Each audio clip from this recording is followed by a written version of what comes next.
Hey, welcome to the closing beat, everybody. Happy Thursday. Now it's Thursday. So yesterday I was like, I don't know. No, but today is Thursday. I hope you guys are having a great day, getting ready for the holidays and whatnot. Just a couple days left to do your Christmas shopping if you celebrate that. I had some last minute realizations today myself, so I will be getting that done. Anyways, we are financial advisors here at Jazz Wealth. While other advisors are playing checkers, we are playing chess. And really cool. What if you could, I'm finding this more and more. What if instead of just voluntarily saying, I'll take my RMDs and just pay the tax, what if we could figure out a way where you end up with more money by donating some of it? You know, just whoever you want, just donate it. That's pretty cool. I'm finding that more and more. So love digging into those details there. Tonight is our Wine and Wealth class with the clients here. Go into the portal. You'll be able to see me pop up live. It'll be at 8 o'clock. And we're going to be talking about strategies that wrap around 2024 goals instead of just saying, well, I'm going to save more. No, what else can you do? Let's use some strategy there. Other than that, today won't be too long of a class. Welcome everybody else that's joining us here. It was a day not so much to learn about price action. You know what I mean? Like some days you see stuff and you're like, okay, maybe, oh, this is an extent. Maybe at some point we bounce. And you kind of watch price more than you do the whole economy. Well, today was a day to learn about the health of the economy. And I'm going to try something a little bit different here today. So we'll see how this goes. Okay, what did we learn though? Let's talk about that first. So with the data that came out today, we learned that the third quarter GDP, real GDP numbers, actually revised a little bit lower, 4.9% growth. And so you're like, yeah, okay, that's good news there. We got a good amount of growth, or revised amount. We didn't revise down too much.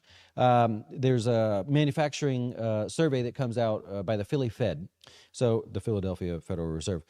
They come out with a survey, a little bit better than expected, right? Okay, good. The popular item, economic news today, the initial jobless claims, those that initially file for unemployment, and then the continuing claims, meaning those that didn't find a job since last week, so they continued to file for more claims there. That did go up, but it didn't go up as much as we thought, all right? So we had a lot of econ news out today, and I thought, I'm going to try to summarize this as if I've been asked on TV and I need to sound smart, and then I'm going to say it the way I normally do just to see, right? You ready for this? Here we go. Okay. So what do we learn from that? Well, it suggests that the U.S. economy is still experiencing strong growth, but not so strong that there's a risk that it could trigger another bout of inflation, potentially changing the monetary policy path of the Federal Reserve.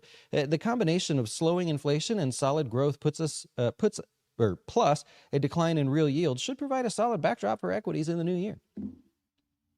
What? I would memorize it, though, and then I'd be on TV, you know, like just doing this thing. That wasn't bad. Did you get any of it? Not much, no.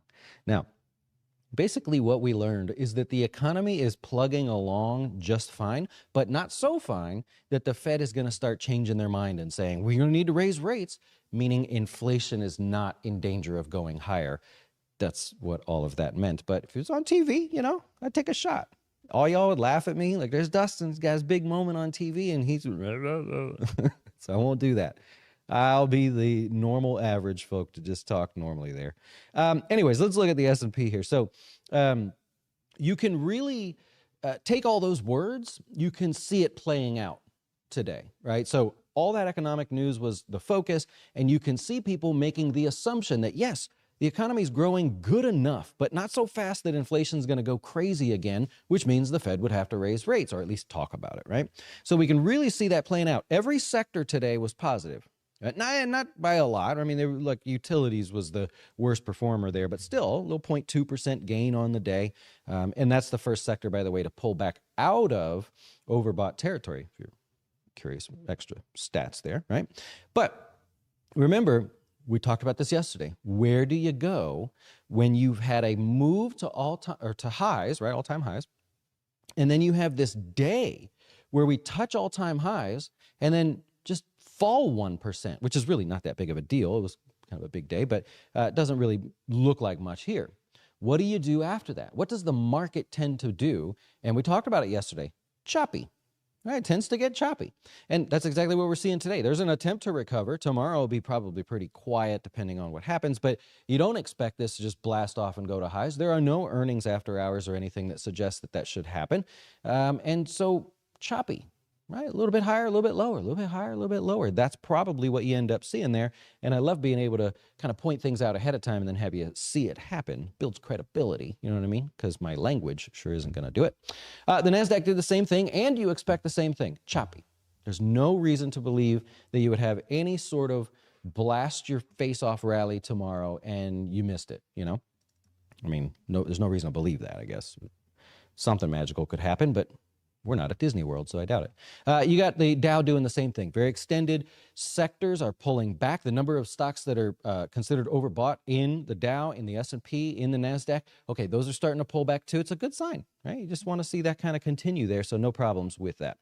Gold showed a little bit of strength here today, right back at these prior highs. It's had some troubles right around the 2060 area, and so anything above that sort of gives the temporary all clear.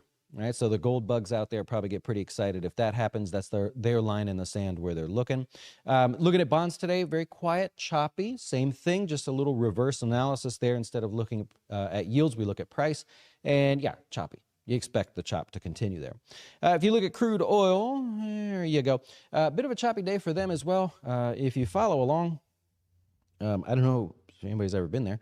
Angola says, hey, we don't want to be a part of OPEC anymore. We shook hands on something and you're not doing it, right? We think you should be doing something else.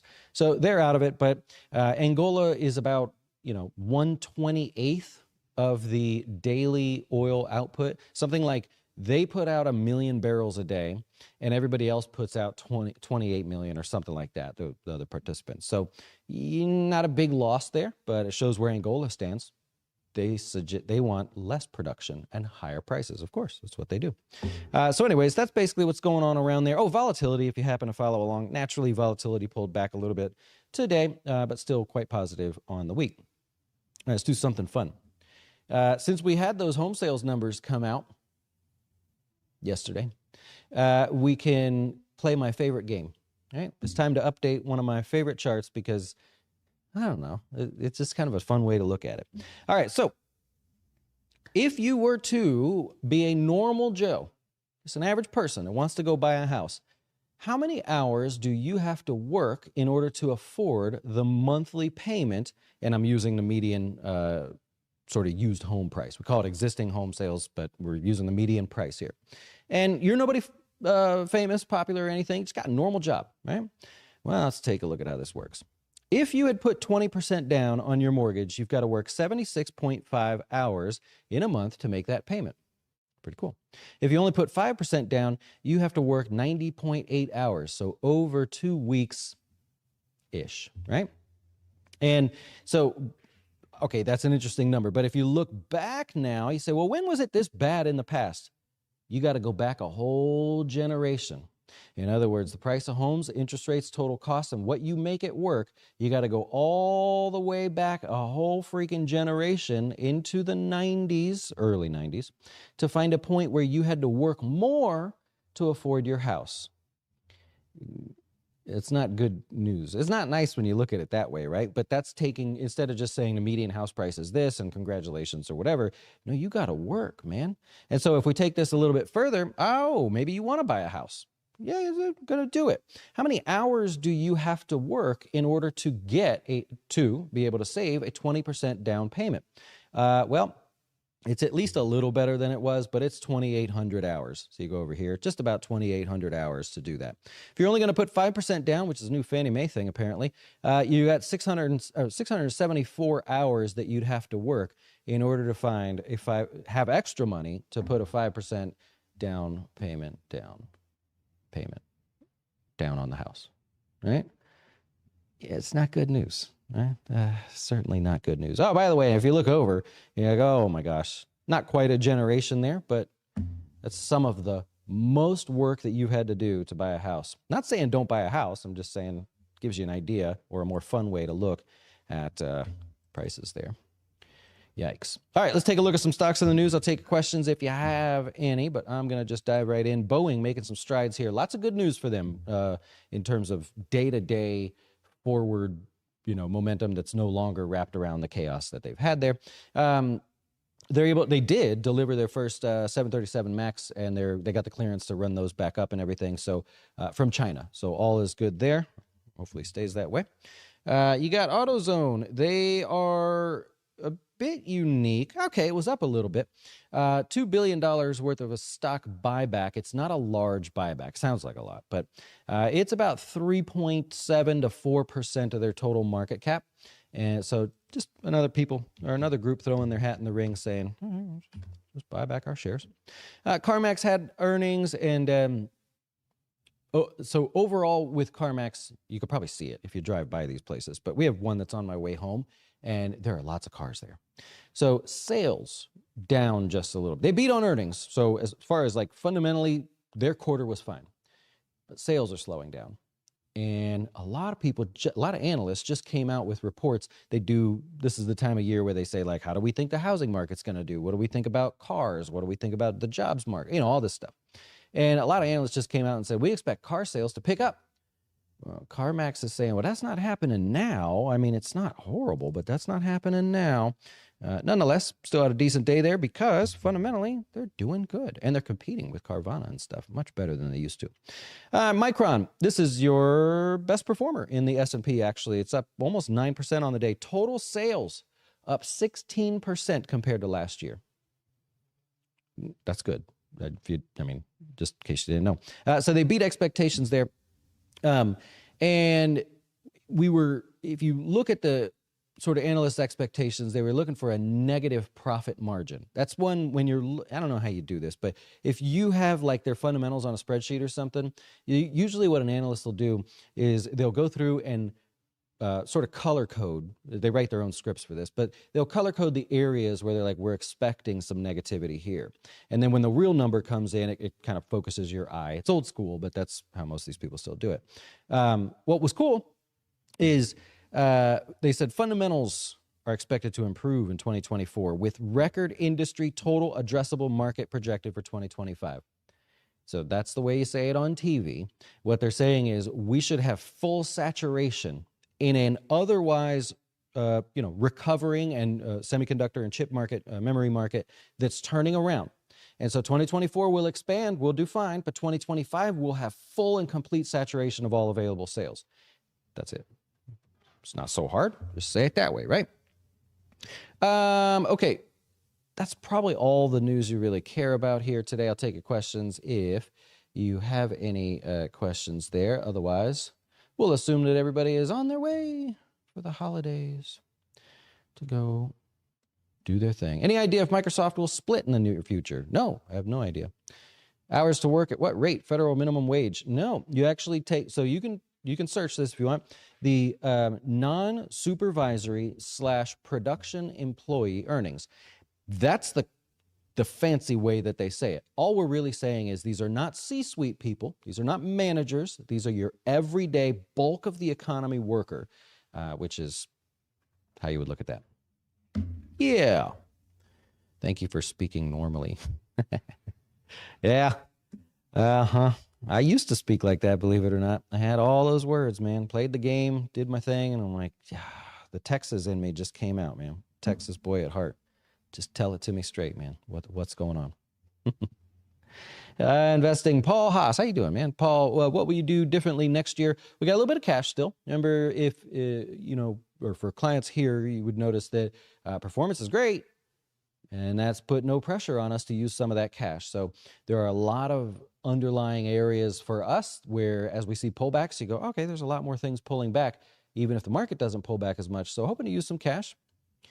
Personally, hoping to use some cash there. We'll see. And then there's, to me, a little bit of question on, like, all right, people get excited about dividend stocks. This wasn't the year to be excited about dividend stocks. But why? Because the bond market was more competitive. And kind of still is more competitive if you're focusing at, from a position of risk. You go, okay, well, I can get this and take little to no risk, assumed no risk or guaranteed by the government, or I could take this over here and hope that these stocks continue to pay their dividends and everything. So that's probably more of a focus into the new year there. Yeah. Hey, we'll probably, over the break, we're going to post a couple videos, right? You want to tell them about that, Cody, or no?